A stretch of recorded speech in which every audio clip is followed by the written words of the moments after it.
Other group with a slightly entrepreneurial bent. We've got an idea which we're calling generative community learning.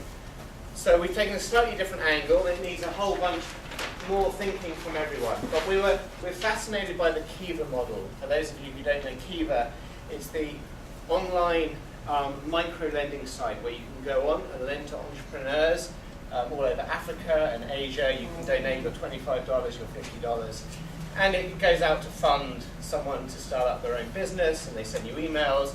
But it's a real sort of generative generosity whereby you go out and give, but then you get feedback that otherwise you don't get if you just donate to an Oxfam or a large charity. And we're just exploring the idea, is there a Kiva model for positive psychology where people can go on and fund grassroots positive psychology initiatives? Just by way of example, imagine in a local town or community, they wanted to start up a positive parenting group, but they didn't know how to do it. What if there was a place where they could go in, request for funds, entrepreneurs, venture capitalists could go on and vet the idea, ask them questions, and there would be conditions attached. So if they went and did this, they would need to film it, they would need to upload the results, they would need to put in their learnings.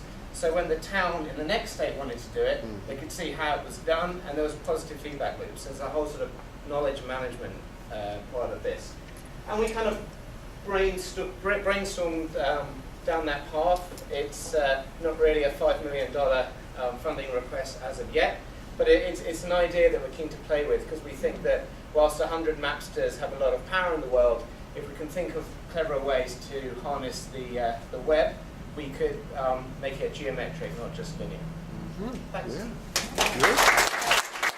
We would create a consortium of leaders from around the world who would get together, who were primed to be able to take on some positive psychology initiatives within their organizations. So leaders and CEOs who were willing to take on these initiatives.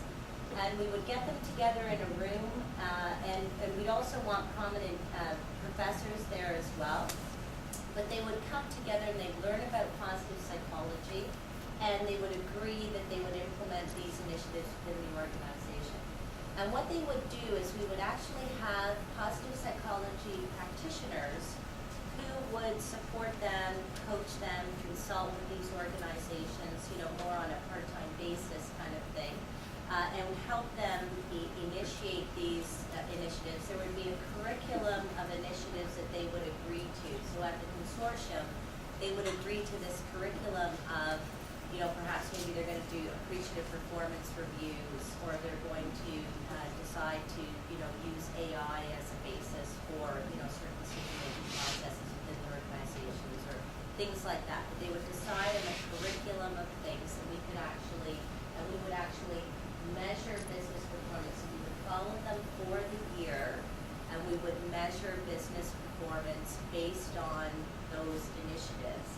And we thought it would be good to have a prominent leader leading this, like a Donald Trump or somebody who's sort of leading this consortium. So, person sort of similar thing, try to get some media around it, try to get some publicity around it as well. So you have someone very prominent who's actually heading it up, and a prominent professor as well. So after they actually do this sort of one-year experiment where they've implemented all of these things, we measure the results, and with it, what we'd like to do is we'd like to be able to then publish the results, because we felt it was important to be able to get real live case studies, real stories, talking about stories, to have real companies, real organizations that have done this, collect these stories, and then be able to publicize them. We would write, short books based on it. We would appeal to the media and write stories to the media, create a website, and a social networking site around this to share some of the stories around it as well. And then after that, we thought, after 1 year, we could, use the money again to promote all the information that came out of it, especially the results, hopefully positive results. But also we thought the practitioners that worked on it for a year would then with other organizations, so as other organizations heard about this, we could support those practitioners in going out and doing this, on a long-term basis. You're on, Margie. Our stakeholders were middle managers, and we're starting from the position that many times middle managers want to have higher morale and want to have more energetic and productive workforces, but they just don't know how. So, in the words of Albert Bandura, psychologists actually have very poor social diffusion mechanisms.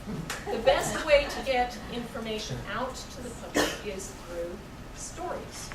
So we decided that our step would be to find real stories and produce them in ways that would make a sense of the possibility come alive in people's minds.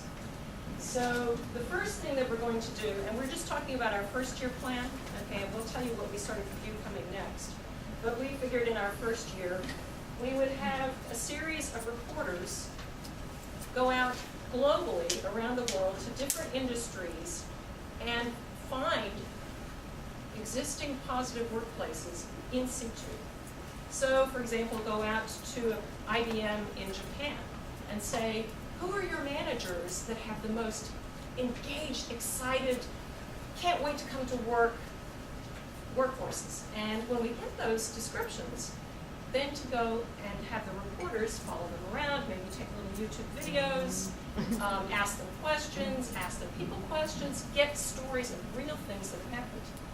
So we've got about 10 reporters that are going out, and we want it to be global, not just the United States, not just English-speaking countries. So we need to have people who speak different languages, China, Japan, etc. Then we want to have a series of books, short books, the kind that people can read, kind of like the 5 dysfunctions of a team kind of books. So we have a staff of people who will write those into books. We want to have a website where we have YouTube videos, where we have blogs, where we have discussions around the stories, where we keep the stories fresh by coming as we get new ones, we publish them. And then after our real goal, and this is probably outside of our first year, is we want to hire Ken Burns. And have him do the replacement for Office, only to have it be a positive thing that shows what's really positive in the world, rather than why people hate to go to work. So, and we figure if we can't get Ken Burns, somebody close. So we're asking for about $2 million to get the thing off the road. We want to collect at least, well, we figure we might collect 100 or so stories and pick the first 25 or so to start getting written up in the first year. We want to get the website going. We want to have a staff that can respond to things. And Senya and I know how much work actually goes into keeping the website running. And we want to start looking out for who's the director for the movie. So did I miss anything else? You didn't say how we can apply. Excuse me? You didn't say how we can apply. How you can apply? Right. To be one of the writers. Oh, okay.